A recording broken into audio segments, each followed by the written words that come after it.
ang lahat.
Sa ng Ama at ng Anak at Espiritu Santo. Amen. Amen. Ang pagpapala ng ating Panginoong Hesukristo, ang pag-ibig ng Diyos Ama, at ang pakikipagkaisa ng Espiritu Santo naway sumainyong lahat. At sumainyo rin. Upang tayo ay maging karapat-dapat biyayaan ng Diyos, maging karapat-dapat paunlakan sa ating mga panalangin, atin munang paghisihan at aminin ang mga pagkakasalang nagawa natin sa Diyos at sa ating mga kapwa.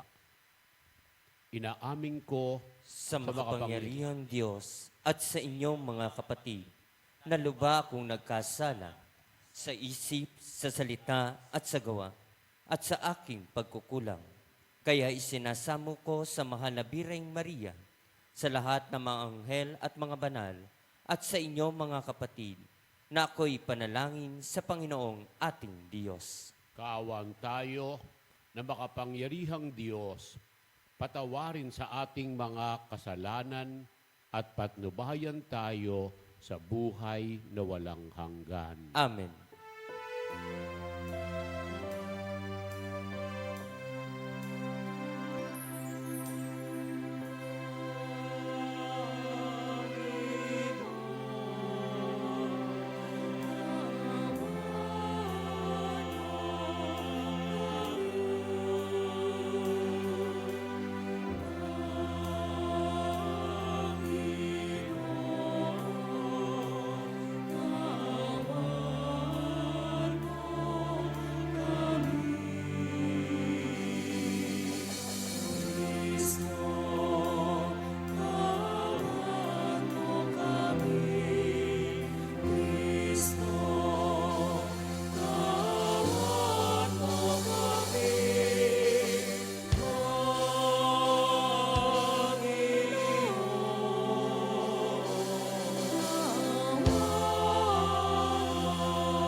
Gloria in excelsis Deo.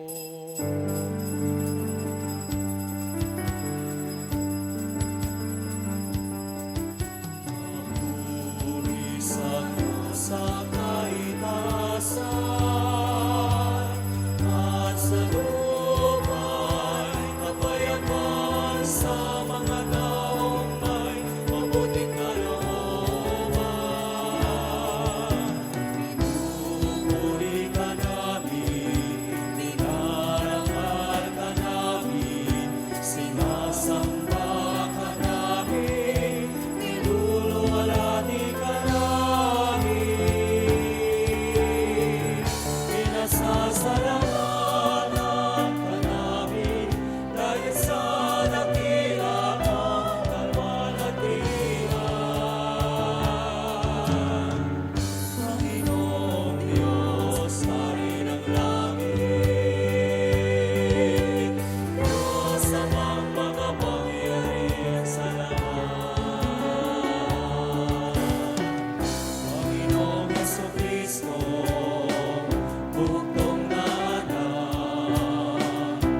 Panginoong Diyos, Kordero ng Diyos, Anak ng Ama.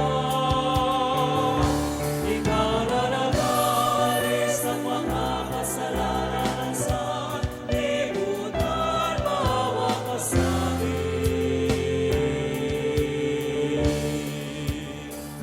Tanggapin mo ang aming kahilingan, ikaw na nalulungkulong sa kanan ng Ama. Maawa ka sa amin.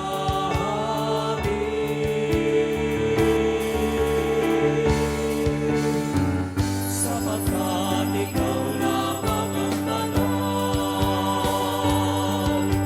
ikaw lamang ang Panginoon. Ikaw lamang, O Jesucristo, kasama ng Espiritu Santo sa kadakilaan ng Diyos Ama.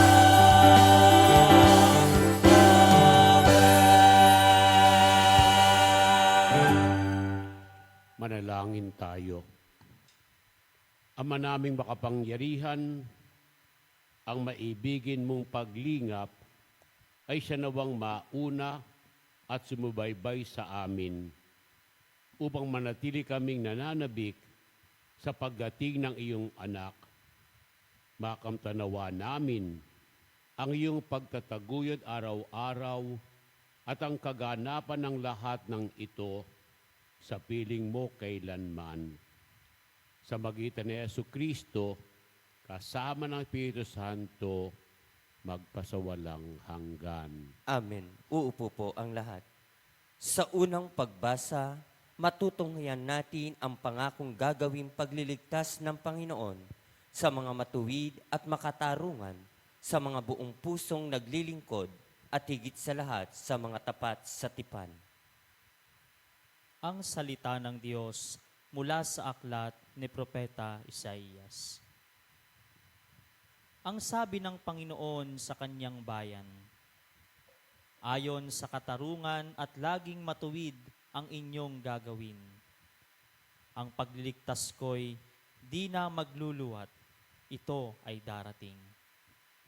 Ito'y mahahayag sa inyong paningin. Mapalad ang taong gumagawa nito, ang anak ng taong ang tuntuni ito. Ginaganap niya ang marapat gawin sa araw ng pamamahinga. Sa gawang masama, ang kanyang sarili iniiwas. Di dapat sabihin ng isang dayuhang nakipagkaisa sa bayan ng Diyos na siya'y hindi papayagan ng Panginoon na makisama sa pagsamba ng kanyang bayan.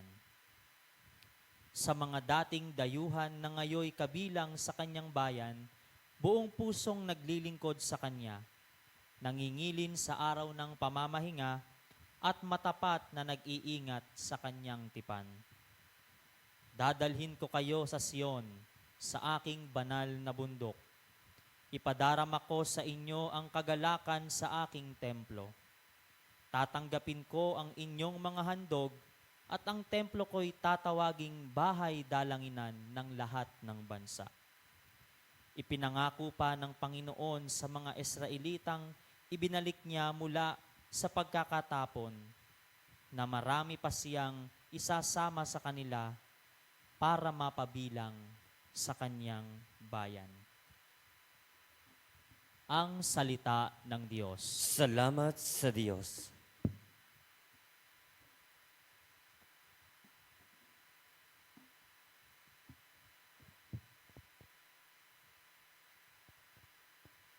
Salmong tugunan, naway magpuri sa iyo ang lahat ng mga tao. Naway magpuri sa iyo ang lahat ng mga tao. O Diyos, pagpalaing kamit, kahabagan, kami, Panginooy, iyong kaawaan, upang sa daigdig mabatid ng lahat ang iyong kalooban at ang pagliligtas. Naway magpuri sa iyo ang lahat ng mga tao. Naway purihin ka ng mga nilikha, pagkat matuwid kang humatol sa madla. ikaw ang patnubay ng lahat ng bansa. Naway magpuri sa iyo ang lahat ng mga tao. Nag-aning mabuti ang mga lupain. Pagpalaing kami ng poon, Diyos namin. Ang lahat sa ami iyong pinagpala, naway igalang ka ng lahat ng bansa. Naway magpuri sa iyo ang lahat ng mga tao. Sa mabuting balita, itinuturo ni Jesus na ang pagliligtas na hinihintay ay dumating na. Ito'y pinatotohanan ni Juan at ng kanyang mga gawa. Tatayo po ang lahat.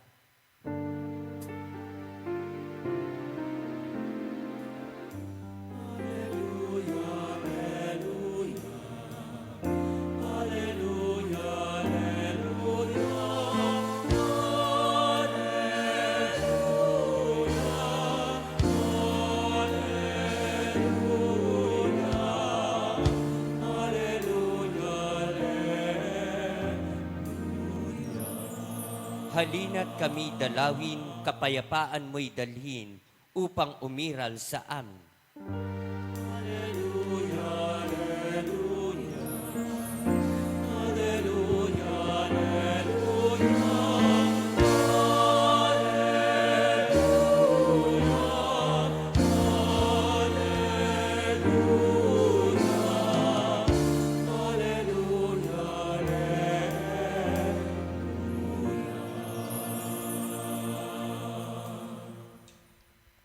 Sumainyo ang Panginoon. At sumainyo rin.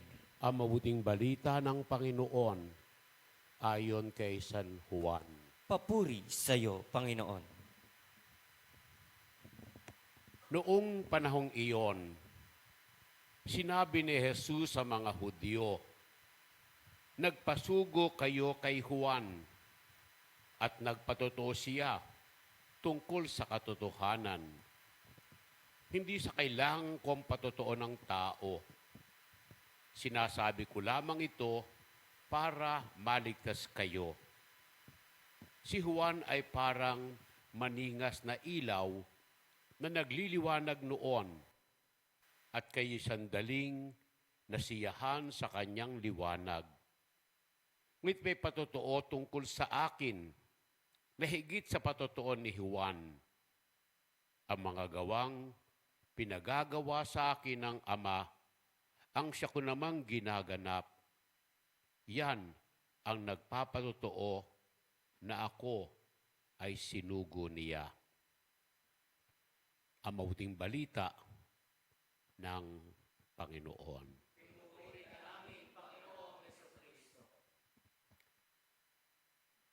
May patotoo tungkol sa akin na higit sa patotoo ni Juan. Ang mga gawang pinagagawa sa akin ng aking Ama, ang siya ko namang ginaganap. Yan ang nagpapatotoo na ako ay sinugo niya. Magandang umaga po sa inyong lahat. Banglat may mga nagtatanong, bakit Father parang magkaiba? Yung mga misa ng madaling araw ay nakaputi ang pare, merong gloria. Yung misa ng mga gabi, ng simbang gabi, nakabahid ang pare, walang gloria. Ay pare po namang simbang gabi yaon. Ito po ang paliwanag. Kasi kaya ang talagang tradisyon sa Pilipinas, ang simbang gabi ay ginagawa sa madaling araw. Kaya tinataga Misa de Gallo. Anong gallo? Yung manok na tumitilaok sa madaling araw. Kaya misa ng parang pagtilaok ng manok. So at talagang tradisyon natin nung araw, madaling araw ang ating misa ng simbang gabi. Ngayon, sapagkat dumadami na ang mga tao at may mga bisibisita na, kaya nagbigay ng kapahintulutan sa atin ang Roma na magkaroon ng mga misa ng simbang gabi doon sa gabi. At yung mga simbang gabi, ito ngayon ang sapagkat parang dagdag na lamang sa atin na extension ng kapahintulutan na hindi umaga na talaga gagawin, kundi gabi, kahit yun talagang ginagawang rosa, yung violet, ang suot, at saka walang gloria. Magkaiba umaga, magkaiba yung gabi ng misa ng simbang gabi. Kaya yung pong dahilan, kaya medyo magkaiba. Pero pare-pareho mga pagbasa, pare-pareho misa. Yung sa gabi, para bagang panon ng penance, kaya naka-violet. Yun namang sa umaga ay para bagang nobinaryo ng pagsilang ni Kristo na yung siyam na araw na iyon ay para bagang puro pagdiriwang na. Nung araw merong gloria, mga madaling araw.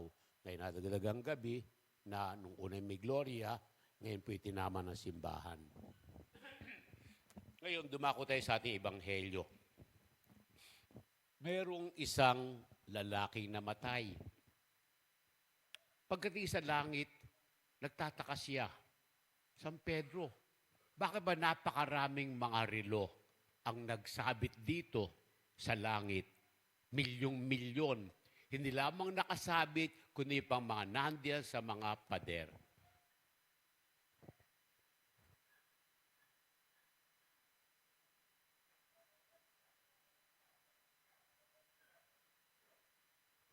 At bakit yung bawat relo ay merong pangalan?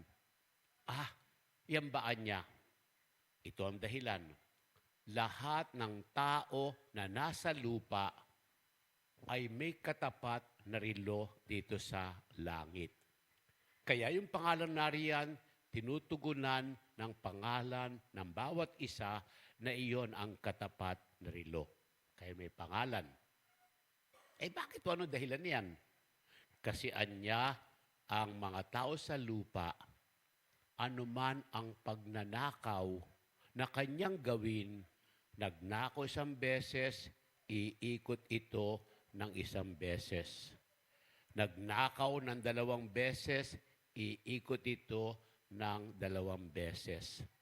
Kaya kung ilang beses magnanakaw, yun din ang bilang ng pag-ikot ng mga kamay ng bawat orasang iyaan. Ganun po ba? Paggala-gala ngayon, yung lalaki, ano bang hinahanap mo? Hinahanap ko po rito kung alin ang orasan na may pangalan ng aming Pangulo. Yung baan niya? Wala diyan di makikita. Saan po nandoon? Nasa opisina ni Kristo. Naku naman, napakagaling, napakasig ng aming Pangulo. Abay, yung kanyang relo, nandoon sa opisina ni Kristo, wala rito sa labas. Bakit po ba? Yung relo ng aming Pangulo ay nasa opisina ni Kristo. Kasi anya, napakainit. Sa opisina ni Kristo at ginagamit niya ang relo ng inyong Pangulo na electric fan. Sa dami ng pagnanakaw nito at mga politiko, dagdagan pa natin si Martin Romualdez, Lisa Araneta, mga senador natin, lagay natin sa simbahan, yan sa dami ng mga pagnanakaw. Kaya ngayon, ito'y para ngayon talagang ventilador para makapagtaboy ng init. Anong punto po nito? Ang bawat tao, masabi lang kung ano ang kanyang pangalan, ano ang kanyang posisyon. Kaagad-agad konektado ito sa kung ano ang inaasahan ng mga tao na dapat ginagawa ng kaniya kaugnay ng kanyang posisyon o karangalan. Ang tao nakikilala, ginagalang natin, hindi masyado may karangalan siyang ganyan, kundi kung paano ginagamit ang kanyang karangalan. Para ba magpalingkod sa kanyang sarili? Magpayaman sa kanyang sarili? Ang lahat ng naglilingkod, lingkod bayan. Kaya paglilingkod sa bayan, hindi lingkod sarili. At ang nangyayari kapag maghahalalan, naku po, ang aking bisyo, magserbisyo. O kaya, kayo ang boss ko. Kani-kanyang slogan, kani-kanyang cliche, kani-kanyang mga cusswords para matubalani ang tao maakit. Pero hanggang pambobola lamang ito at puro kasinungalingan pagka kumakampanya upang pagkatapos pagka nakaupo na, ako ang boss nyo. Wala nang ikayo ang aking boss.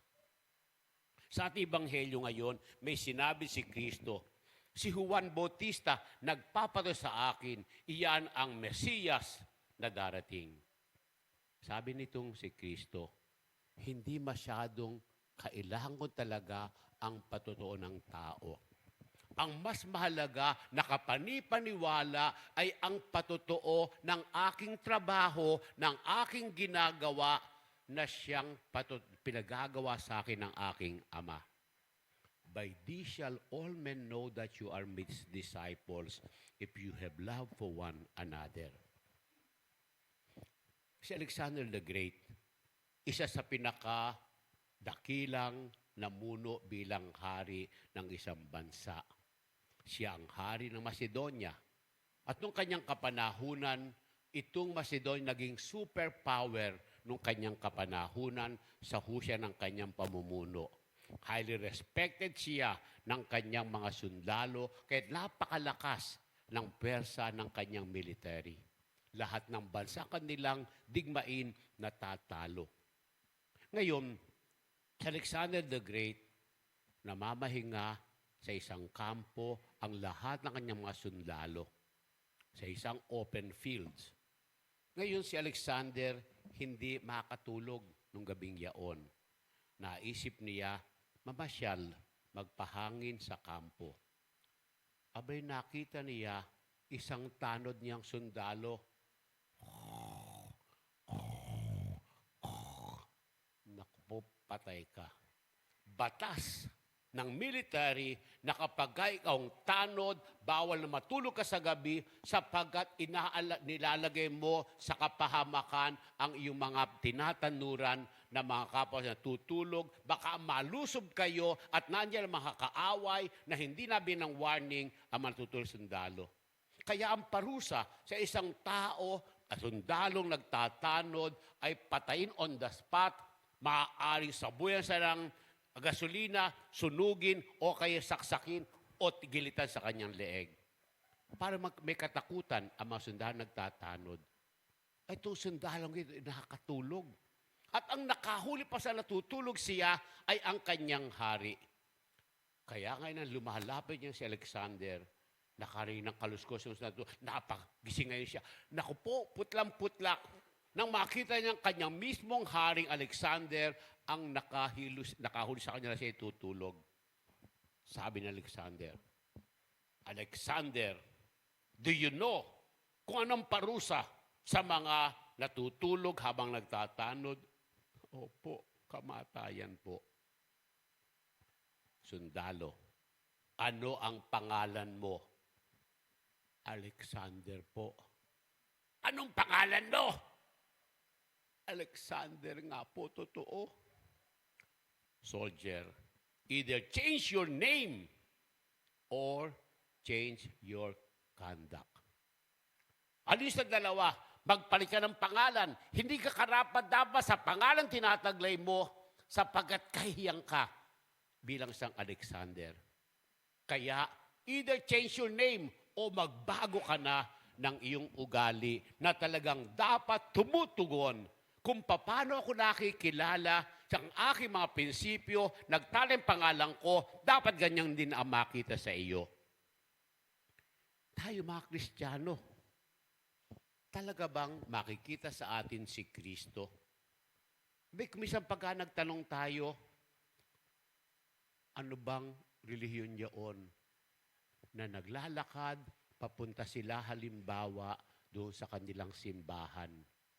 Mga walang nakasinelas na lalaki, walang nakashort na puruntong, mga babae ay mga nakapalda. Napakaayos ang kanilang pananamit. Anong relihiyon yaon? Iglesia ni Kristo po. Talaga naman. Iglesia ni Kristo. Tambot nila kahanga ang kanilang pananamit. Ngayon, anong relihiyon yaon na ang mga tao ay nakama-pek-pek short?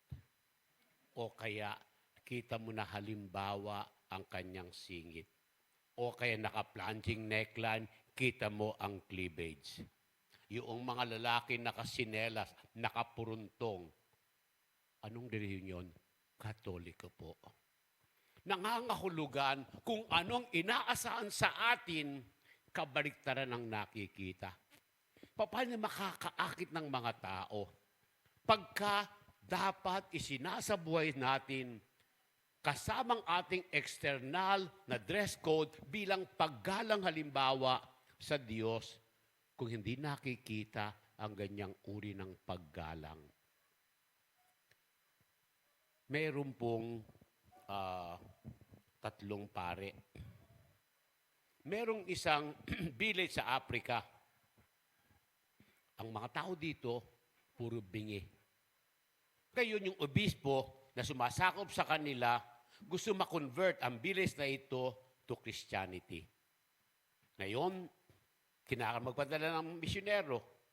Yung kanyang tatlong pare doon sa kumbento, isa siyang hinugo. Ikaw, Monsignor Pablo, tinatawag kang golden tongue. Ibig sabihin, parang ginto ang iyong dila sa kahusayan mo na mangaral. Talagang biliban na sila. Labing napapaiyak sa pangangaral mo. Laging maraming natatouch. Pinapadala ka sa bilis na iyon, i-convert mo ang mga tao.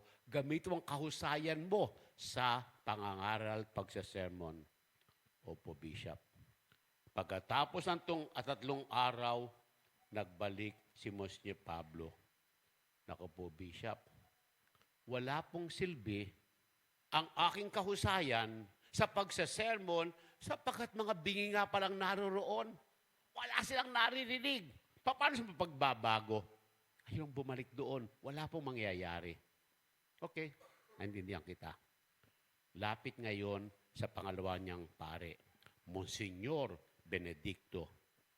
Ikaw, Monsignor, summa cum laude ka, meron kang doctorate sa theology, doctorate sa philosophy, maraming mga libro ang naisulat mo, ikaw very intellectual na tao, ikaw ang pumunta roon. Punta rin si Monsignor Benedict.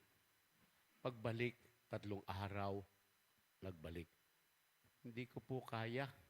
Ano po ang silbi ng lahat ng aking karunungan pagka yung mga tao doon ay bingi? Wala po silang marinig sa aking mga sinasabi, gaano mang kataas ang aking mga tinuturo sa kanila. Okay, naintindihan kita. Sinugo ang huli niyang baraha, si Father Francisco.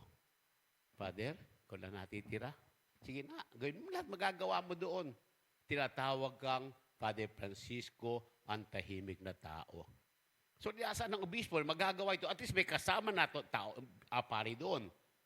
So, pagkatapos ng 2 buwan, nabalita ng obispo, na-convert ng tahimik lamang, hindi marunong mag-sermon at wala namang mataas pinag-aralan, bobo nag-seminaryo, pasang-awa lamang. Pero nangyari, na-convert ang buong village. So, anong ginawa ni Father Francisco? Hindi nagawa ang ginawa mo ni Monsignor Pablo na mahusay na predikador. Hindi nagawa mo ni Monsignor Benedict na napakarunong na tao. Ikaw pa tahimik na tao. Paano nalapit sa Diyos ang mga bilis na iyon? Totoo po, ako hindi mahusay mag-sermon. Ako po'y walang talagang brainy, hindi ako brainy. Ano ang ginawa mo? Basta, ang ginawa ko lamang po, I taught them the meaning of Christianity by my own example. Ang kanyang mga halimbawa, ang kanyang pinakabuhay, ang siyang mga nakikita ng mga bingengot na ito at na-impress kayo sa kanyang mga halimbawa, kahit wala silang naririnig, nakikita ang katibayan ng kahusayan ng Christianity sa pinakitang halimbawa ng isang pare na hindi mahusay mag-sermon at walang masyadong intellectual capacity, pero napakabanal ng kanyang buhay. Ang tinitingnan ng Diyos para sa atin, hindi laman ang bulsa mo, hindi laman ang utak mo, kung hindi ang laman ng puso mo. Ang kano ang silbi. Mahusay kang mag-sermon. Hindi ba? May isang Padikat siyang isang investor, nakakulong, Kiboloy. Pero, daming naaakit niya. Nakapagpagawa siya ng malaking kingdom. Nakabili ng kanyang saring private jet, private helicopter, koleksyon ng kanyang mga relo, puro mamahalin. Naakit ang mga tao, sasabing siyang appointed son of God. Pero yung bang buhay niya in conformity sa kanyang sinasabi na siya'y tinalaga ng Diyos na kanyang anak? Kumisan, gagamitin natin sa pang-aakit ng tao yung mga fake na himala para lamang ang mga tao ay lumapit sa atin. Yung pong sa buhay nitong si Saint John Maria Vianney. Siya ay bobo. Siya hindi makapasa sa kanyang mga subject seminaryo. Siya hindi matutuan tinuturong Latin.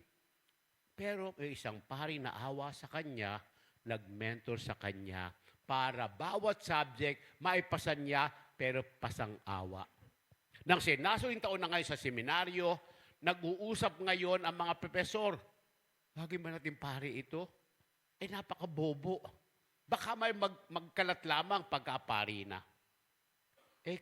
Tanong ng rektor, kung siya ay hindi marunong, tatanong ko sa inyo, siya ba ay may puso? Siya ba ay banal? Naku po, kung puso ang pag-usapan, kung kabalan pag-usapan, siya po ang top sa kanyang klase. Kung ganun, mahalaga ang kabanalan. Kahit wala ito, gawin natin siyang pare. Ginoong pare. Pero nag-aalala pa rin. Yung obispo, inassign siya doon sa paroke ng Ars na maraming mga kriminal, walang nagsisimba, marami ang taguan ng mga kriminal. So, isa pang idagdag doon, sapagkat mahina ang ulo, pinagbawal siyang magpakumpisal. Baka ang kanya papa ay lalong maligaw ang mga tao. So, pero si John Maria Vianney. Pero after a while, sabi, sige na nga, magpakumpisal ka na. Nandun ka na rin lamang. At simula siya magpakumpisal, tingnan ninyo, 16 na oras. Bawat araw, nakaupo sa kumpisalan, buong tiyaga, at habang tumatagal, pahaba ng pahaba ang pila na nagkukumpisal sa kanya, kahit mga government officials, kahit na mga mataas ang mga mayamang mga tao, sapagkat na-impress sa kanyang kabanalan. El Shaddai, meron kayo regular na prayer meeting dito. Kumisan tayo ang ating kabanalan hanggang nasa loob lamang tahanan ng Diyos habang nagpe-prayer meeting. Pero pagdating natin sa labas, anong sasabihin ng tao? Yan ba ang El Shaddai? Kanta ng kanta, pakikinig ng mga paliwanag sa kanila, pero hindi may sinasabuhay pagdating sa labas. Ang battleground ay wala rito, naandun sa labas, naandun lahat ang tukso, iyon ang magpapatunay na tayo tunay na mga sundalo, tunay na mga Kristiyano, tunay na naglilingkod. Anong sinabi po, Benedict? Ang modernong tao ngayon ay mas nakikinig at naniniwala doon sa mga taong saksi sa pananampalataya kaysa mga mahusay na mga mangangaral. At kung sakaling makinig man, itong mga tao sa mga mangangaral ay sa nangangaral na ito ay sinasaksi rin sa kanilang buhay ang kanilang pinangangaral. Action speaks louder than words. Kahit hindi ka magsalita, kung nakikita ng tao ang kabanalan mo, ito ang parang bato-balani. Ito ang magnet na magpapalapit ng mga tao sa Diyos. Kaya, ingat lamang tayo sa ating mga halimbawa, sa mga lumalabas sa ating bibig, sa ating pagiging marites, sa ating pagmumura, sa ating galit. Yan ang nakita ng mga tao.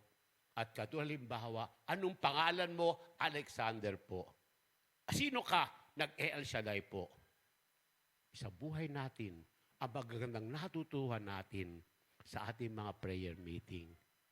Hindi sapat na kinaka-regularly, nagkakanta, palaging present 100% sa ating mga prayer meeting kung wala ibinubunga naman sa ating buhay ang lahat ng ating naririnig.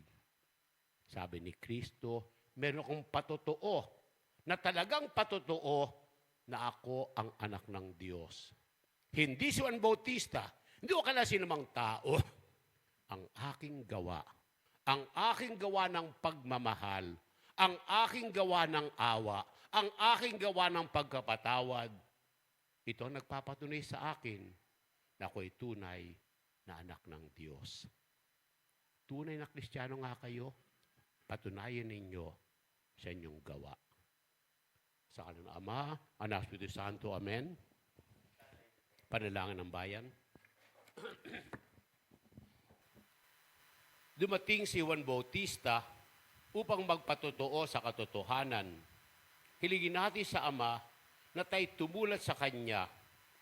Ating sambitin, Panginoon, pasikatin mo ang iyong liwanag. Panginoon, pasikatin mo ang iyong liwanag. Upang ang mga obispo at pari ay laging maging tagapaghatid ng liwanag ng pag-asa at katotohanan ni Jesus, manalangin tayo sa Panginoon. Panginoon, pasikatin mo ang iyong liwanag. Upang ang bawat kasapi ng simbahan ay magsikap na maging misyonero ng pananampalataya, nahatid ang liwanag ng Ebanghelyo ni Kristo, manalangin tayo sa Panginoon. Panginoon, pasikatin mo ang iyong liwanag. Upang ang mga pinuno ng bansa ay palayain ang mga di makatarungang naparusahan ng pagkakabilanggo, manalangin tayo sa Panginoon. Panginoon, pasikatin mo ang iyong liwanag. Upang tulad ni Juan Bautista, ibahagi natin si Kristo, ang liwanag ng sandaigdigan, manalangin tayo sa Panginoon. Panginoon, pasikatin mo ang iyong liwanag. Upang ang mga yumao ay magkamit ng liwanag na walang hanggan, manalangin tayo sa Panginoon. Panginoon, pasikatin mo ang iyong liwanag. Matahimik naman natin pahayag sa Diyos ngayon ang ating mga personal kahilingan sa Kanya sa misang ito ngayong umaga.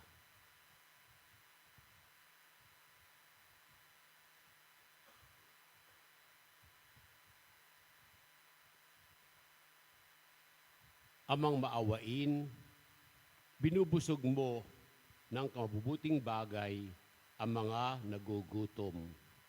Turuan mo kaming maging liwanag din ng aming kapwa sa magitan ni Yesu Kristong aming Panginoon, magpasawalang hanggan. Amen.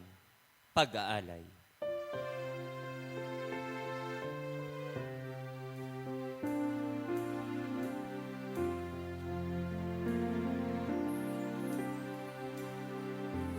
Alay namin sa iyong pagdating, kabutihan, pag-asa, mga pusong tapat. Sa namin ay iyong tingin, galak at kapayapaan, nawa ay kamtin. Alay namin sa iyong pagdating, kabutihan, pag-asa, mga pusong tapat. Sa namin ay iyong tingin, galak at kapayapaan, nawa ay kamtin. Tatayo po ang lahat.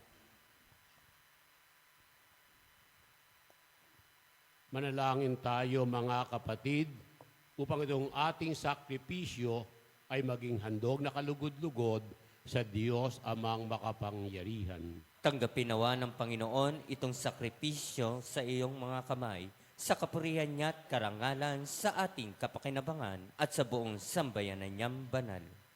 Ama naming lumikha, kalugdan mo ang aming mga panalangin at alay sa anumang kakulangan ng aming abang nakayanan, naway ang pag-ibig mo ang magbigay kapupunan sa magitan ni Jesucristo kasama ng Espiritu Santo magpasawalang hanggan. Amen.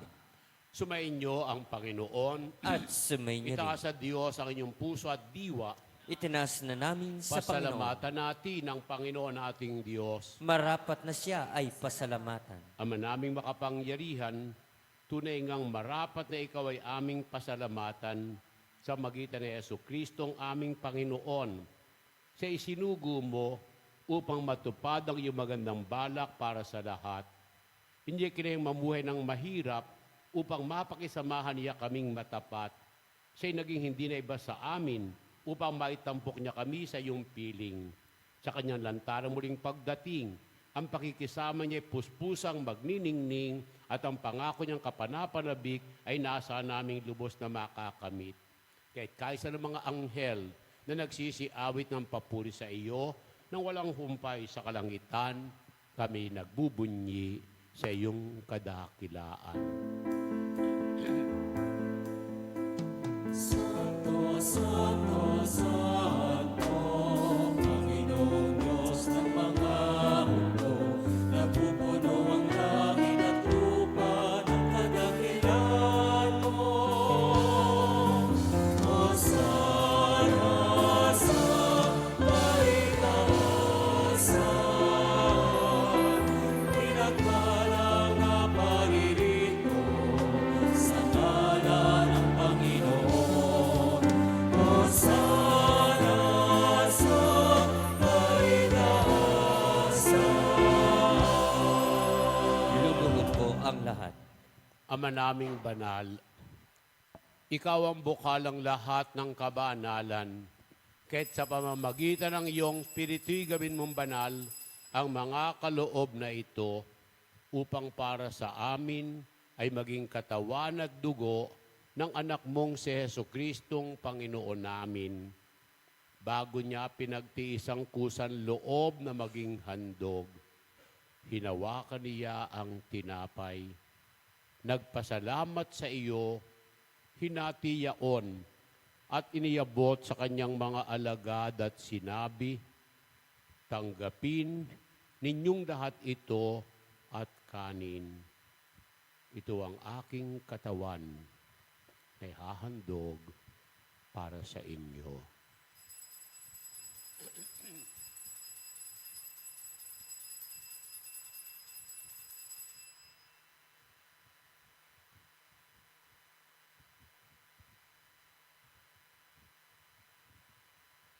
Gayun din naman, nang matapos ang hapunan, hinawakan niya ang kalis.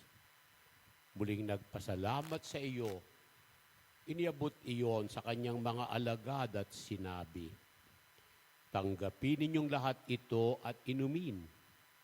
Ito ang kalis ng aking dugo, dugo ng bago at walang hanggang tipan, na para sa inyo at para sa lahat ay ibububo sa ikapagpapatawad ng mga kasalanan. Gawin ninyo ito bilang pag-alaala sa akin.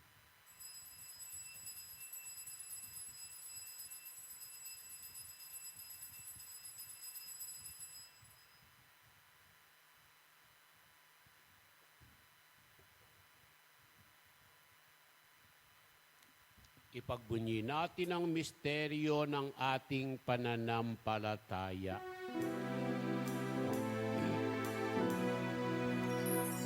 Sa krus mo at pagkabuhay, kami natubos mong tunay,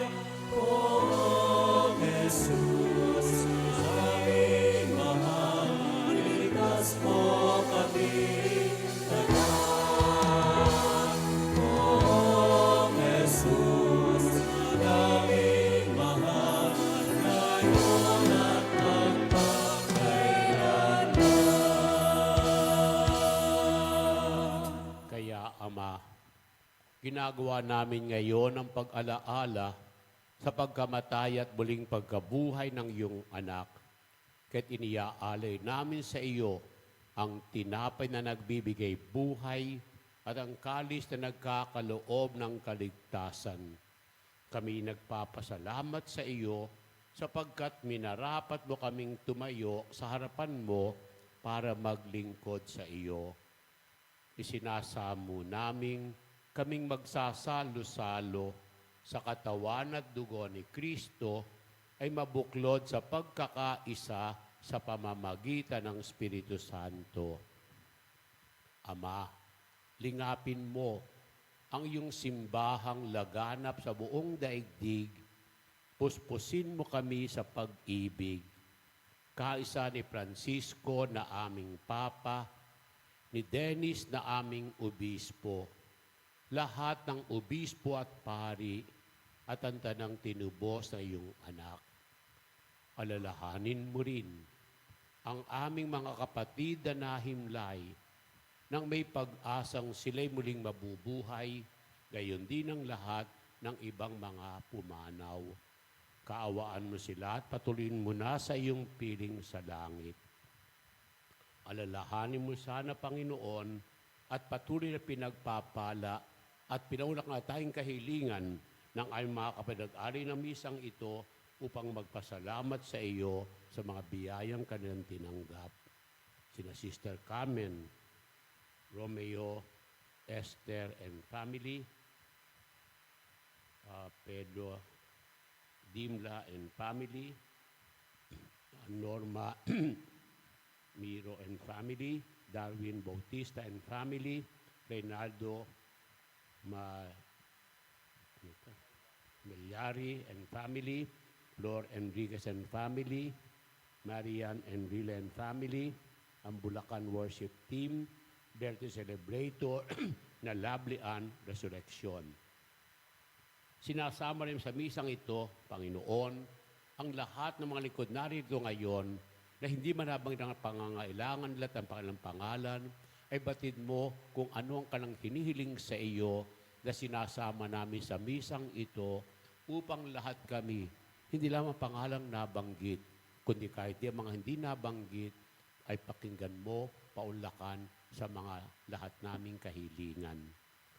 Kawan mo at pagindapating kaming lahat na makasalo sa iyong buhay na walang wakas, kaisa ng mahal na Birheng Maria, Ina ng Diyos, ni San Jose na kanyang esposo, ng mga apostol at ang lahat ng mga banal na namuhay ng kalugod-lugod sa iyo sa daigdig na ito, maipagdiwang nawa namin ang pagpupuri sa ikararangal mo sa pamamagitan ng iyong anak na aming Panginoong Hesukristo.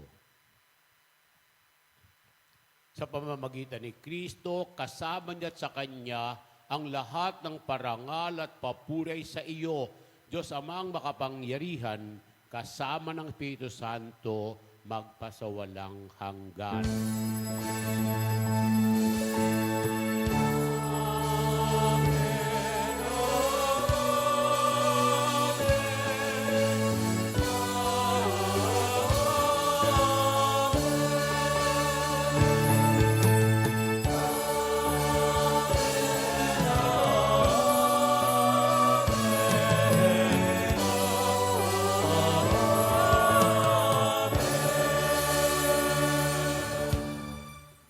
Kasama ni Jesus sa pagtawag sa Diyos Ama, awitin natin ang Ama namin.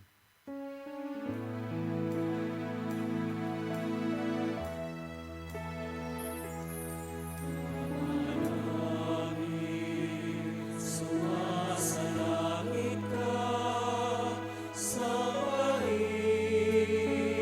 ang ngalan mo,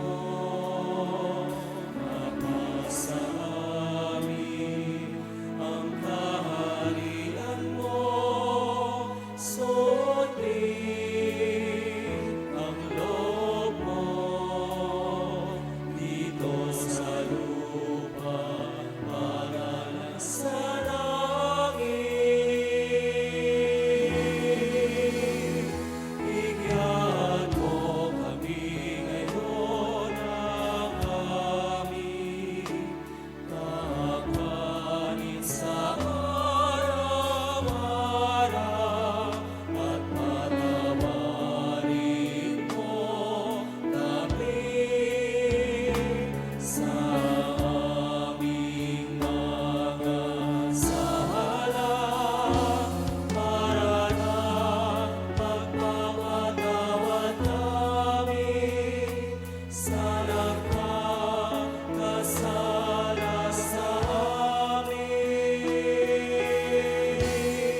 namin kami iadya sa lahat ng masama, pagkalooban ng kapayapaan araw-araw, iligtas sa kasalanan, ilayo sa lahat ng kapahamakan, samantalang hinihintay namin ang masayang pagbabalik ni Jesucristong aming manunubos. Sapagkat iyo ang kaharian at ang kapangyarihan at ang kapurihan magpapakailanman.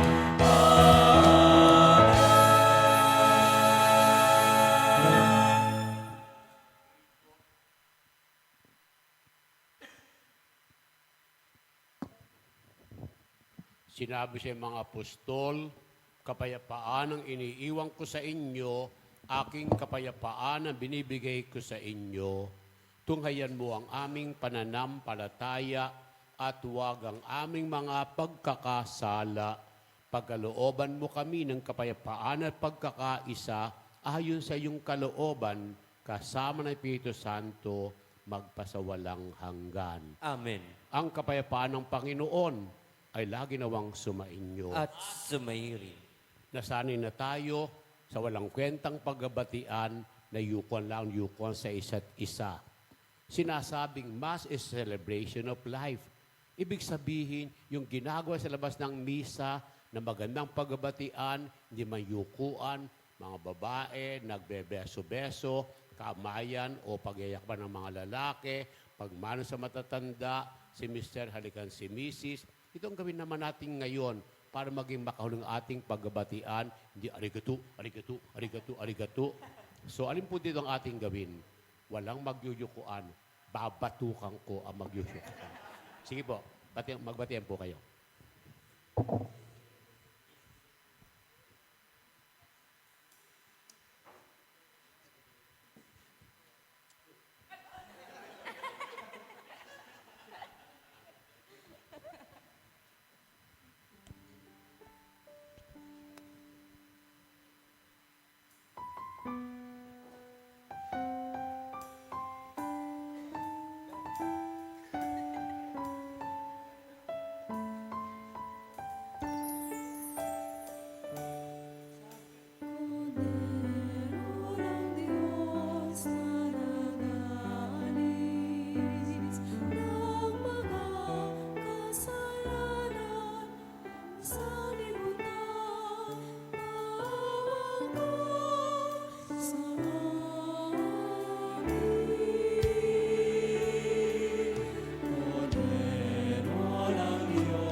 Kasalanan ng sanlibutan, maawa ka sa amin.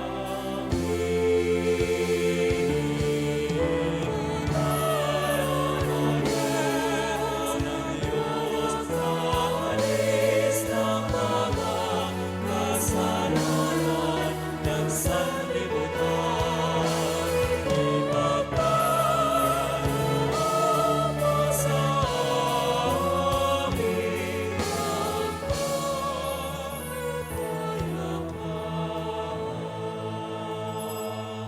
Luluhod po ang lahat.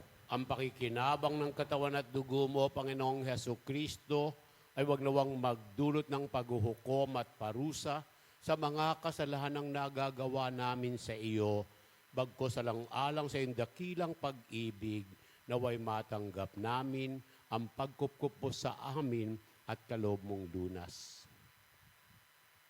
Ito si Kristo, ang Kordero ng Diyos na nag-aalis ng ating mga kasalanan.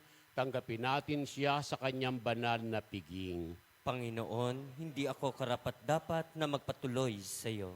Ngunit sa isang salita mo lamang ay gagaling na ako. Ingatan nawa tayong lahat ng katawan at dugo ni Kristo hanggang sa buhay na walang hanggan. Amen.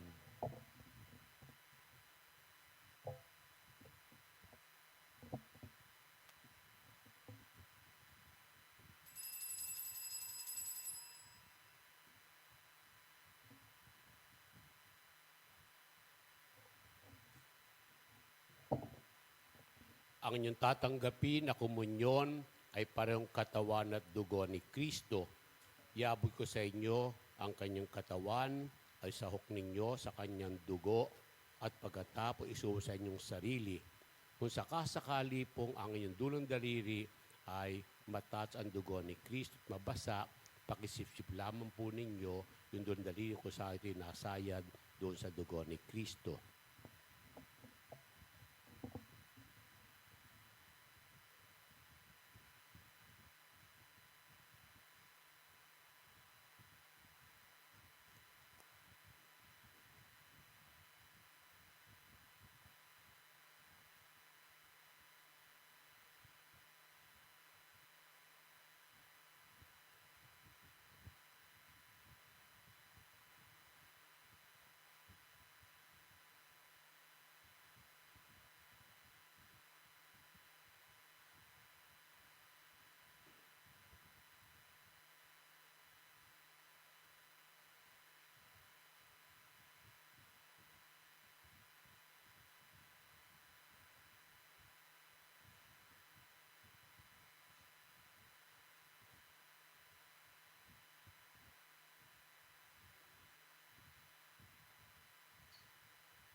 To see the face of God is my heart's desire. To gaze upon the Lord is my one desire. To see the face of God is my heart's desire. To gaze upon the Lord is my one desire. God so loved the world, He gave His Son, His only begotten Son.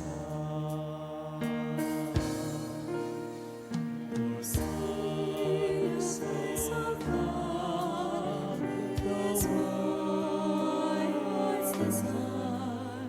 To gaze upon the Lord is only begotten Son. To see the face of God is only desire. To gaze upon the Lord is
Tatayo po ang lahat.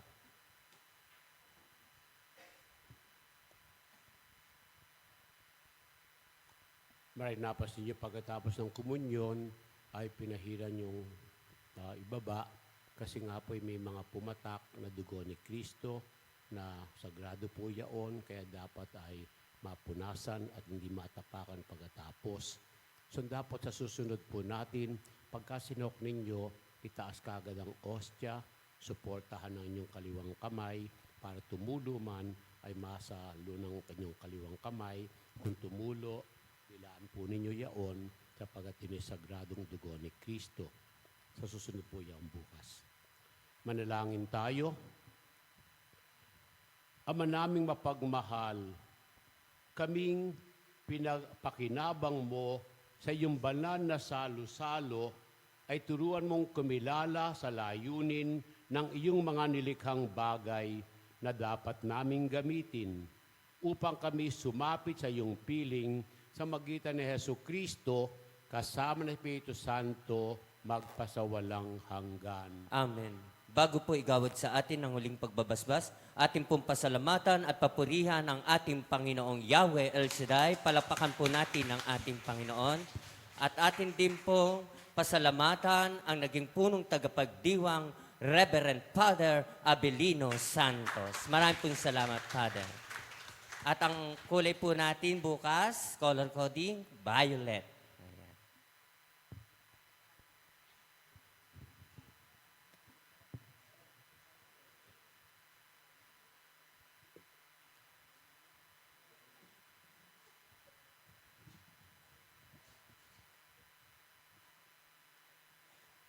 Sumayin niyo ang Panginoon. At sumayin. Pagpalain nawa kayong lahat na mapagmahal na Diyos, Ama, Anak, at Espiritu Santo. Amen. Tapos na ang ating pagdiriwang, ang Diyos na napakabuti, mapagmahal, mapagbigay ng nag-umapaw na biyaya, purihin natin at palakpakan.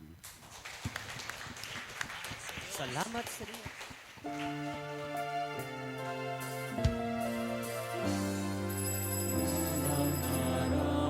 Ang liwanag, matatanaw ng ulan.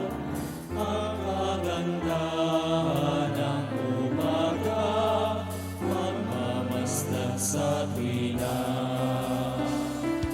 Balang araw umutawi sa bibig ng mga bibig. Pasasalamat at papuri, awit ng luwalhati.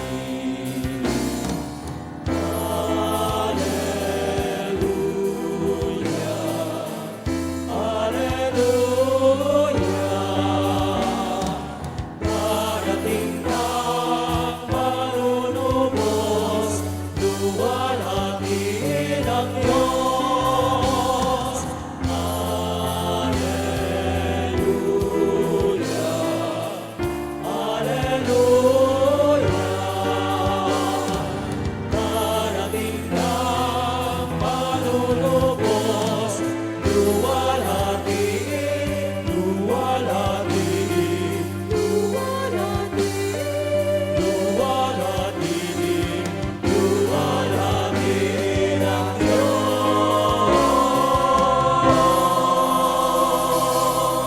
Salamat po sa inyong lahat. Bukas po ulit, magkita-kita tayo. Alas 5 po ng umaga. At ang atin pong color coding ay kulay violet. Kain po muna tayo ng ating almusal. Salamat po sa inyo. To God be the glory. Picture, picture.